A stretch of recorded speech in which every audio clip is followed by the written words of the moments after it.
Are we doing unelected bureaucratic officials in ivory towers, or are we doing consultation? What are we doing?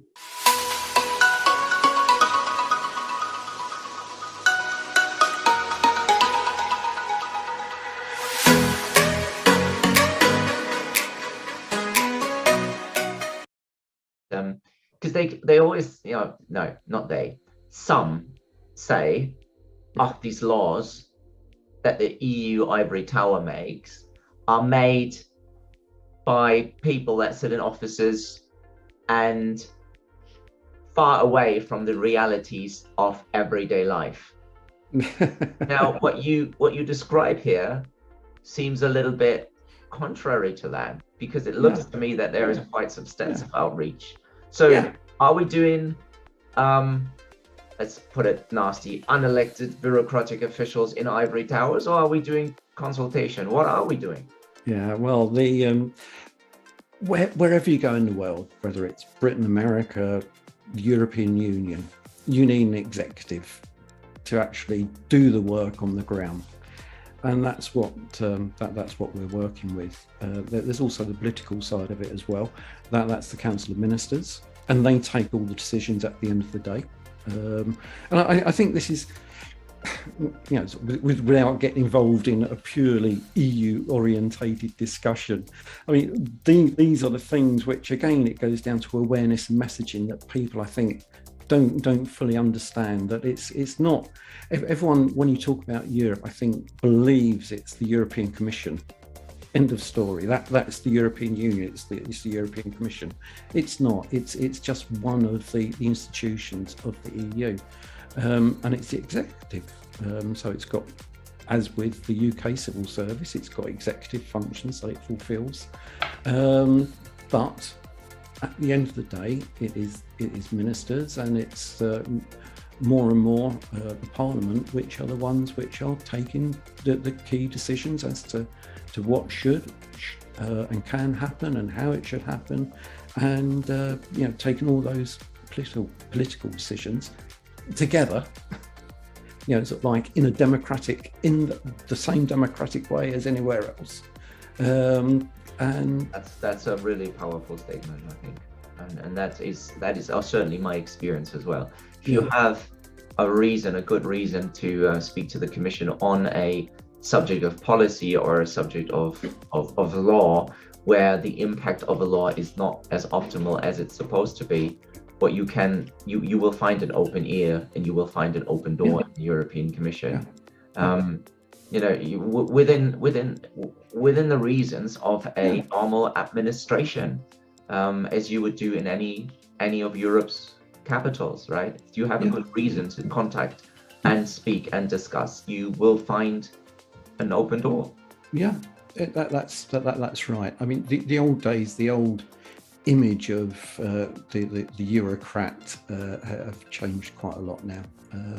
They are listening, as you say, that they've got their dynamics that they have to work with as well. But by actually opening the door and listening and discussing, then people understand those dynamics. And then you find where the crossovers are that you can actually work with. And that's I have to say that I've been very lucky. When I worked for the British government, that was always the situation that I found myself in.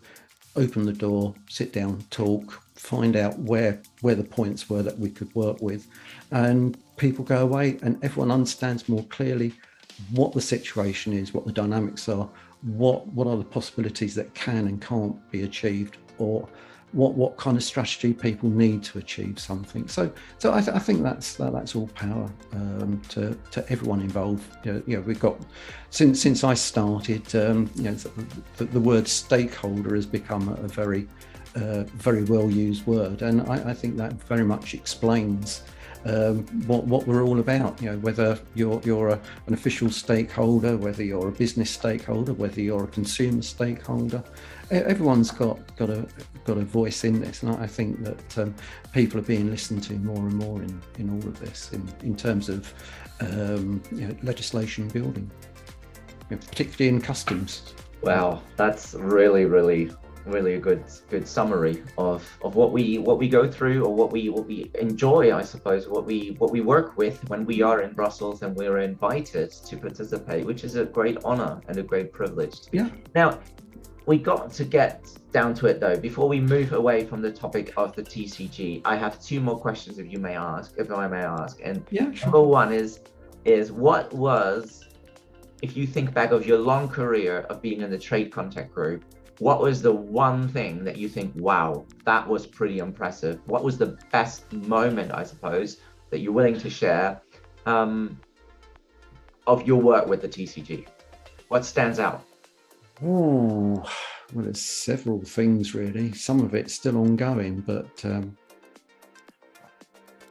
that's a difficult one. I think probably the first was coming to a consensus as to how the TCG would operate within the whole legislative building system, because when the TCG was first formed and people were there were officials had different points of view as to how the TCG should be. They almost saw it as perhaps almost like a member state in itself, only one representative at the various meetings.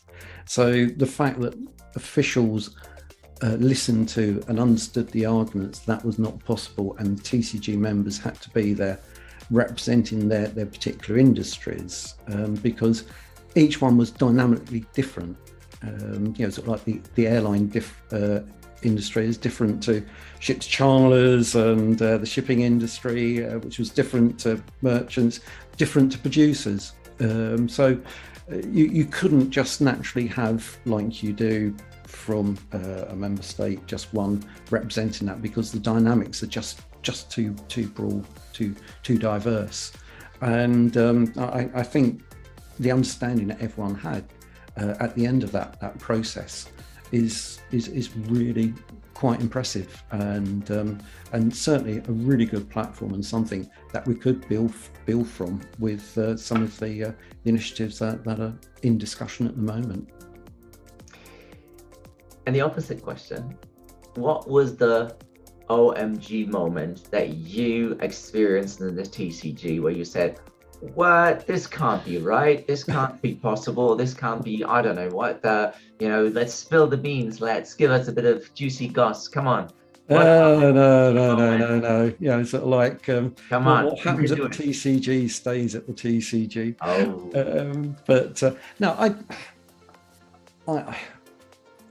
There have been some discussions where I will say that they've been very frank.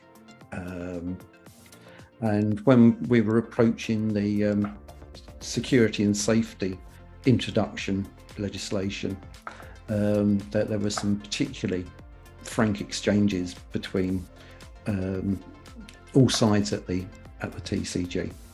But again, we found a way forward, and we came up with checks and balances as a result of that. And I would not see that as in itself one of the best examples, but I think at the end of the day we got through that and we moved on, and I think sort of like that has actually allowed us to sort of like understand each other a lot better as well. And at the end of the day, sort of like with all the pressures that were on at the time, if you remember, the customs or modernised customs code was entering into force in 2015. Right up to the last minute, they were talking in terms of all the electronic processes coming online all at the same time, and that was just sort of like just impossible.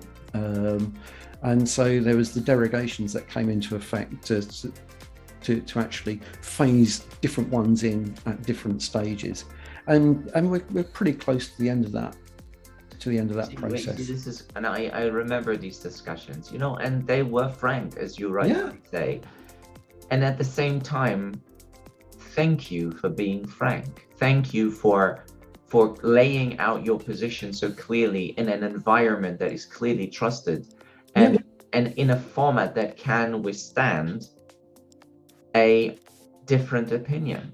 Yeah. What would be the alternative, Graham, if we wouldn't be able to voice our concern, our appreciation, our divergent view, if we couldn't voice it directly with the legislator, or the legislator voice it with us? What would be the alternative? Yeah, it would be a very wasteful use of our time and officials' times as well. I mean, at the end of the day, people say about officials, but they particularly in the field of customs, at the commission, they have an enormous workload they're trying to work with, and it's very vast as well. Sort of like the kind of issues they're dealing with. I just mentioned the dynamics of the different industries. Well, they're there trying to filter out all the various elements of that and come up with something cohesive that could work. So we need to keep that in mind as well. And I think that's sort of like working with them in that environment where I think there is trust. Is I think quite key, and I think that goes down to a lot of the people on both sides that have participated at the TCG. That we've always, however frank we've had to be in expressing our opinions, that at the end of the day, it's always been in a respectful way. That's right. And I think that has been the key to this. It's been a mature environment, and I think it's one. I know that there are similar kind of groups dotted around different directorates in the commission, but I think our one's been a pretty good model. I think ours is special. The one is because the level of interaction is so intense, and it must be because of the nature of the beast, so to speak. But the other word that I would use, you used respect, and I used responsibility. Every member of the TCG, be it official side or be it stakeholder side, has a responsibility to cherish the opportunity to be in a group like this and to be able to convey messages. And this is why our role is so important. We listen to our members, we listen to the input that we received, and we listen to quite a frank discussion on our member side as well. That's right. You can't be serious. And we translate that also into something that the commission can work with. And we convey messages from the commission to our members and saying, well, you'd like to go to the right, but actually we got to turn left first before we go right. Okay? So it works because of respect and responsibility, I think. I mean, that's exactly right. You put it very well. We are kind of like the bridge in a process between members, and we have those discussions with members either in our members committees or individually. And as you say, part of it is helping people understand what the wider dynamics are, and sometimes sort of like there's a brick wall there. Let's not keep throwing ourselves against it. Let's maybe go around it, underneath it, or let's set some ladders and go over it. There are options, and I think that's one of the key things. And going back to the trade contact group, I think that's one of the things that it does help is to highlight, to illuminate options that exist when we do come up against things that we think, well, how are we going to get around this? It does make people think, and with customs, it is such a technically challenging, and it's a very legal area as well. That's true. And so it's sometimes it's easy to be in business and say, good heavens, why have they done this? Or why aren't they doing this? And sort of like it is really sort of like there's usually a reason as to why we're doing what we're doing, and it's written down in law like this. And probably on that, what looks like a simple article, actually there's been a discussion of 8 hours because one had this view, the other one had this view. And Yeah. so if it's there, it probably has a reason to be there. It's very rare you find anything that is just overlooked, because literally everything is granularly looked at from every may or must.